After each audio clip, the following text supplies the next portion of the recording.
11. verili Mehmet Erkar'dan uğruna 19. İmayot Aracak boyuna girdi.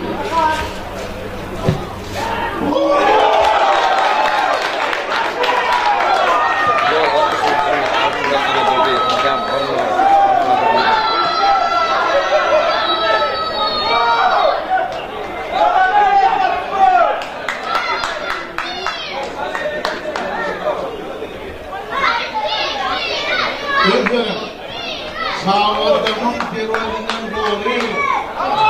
verili Altınbarak ağlarına geçirdi.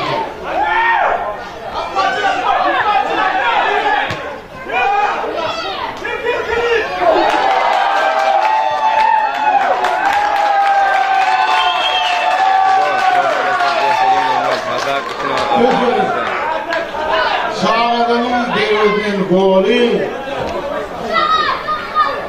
28. yeri Selim Oğlu'na geçirdi.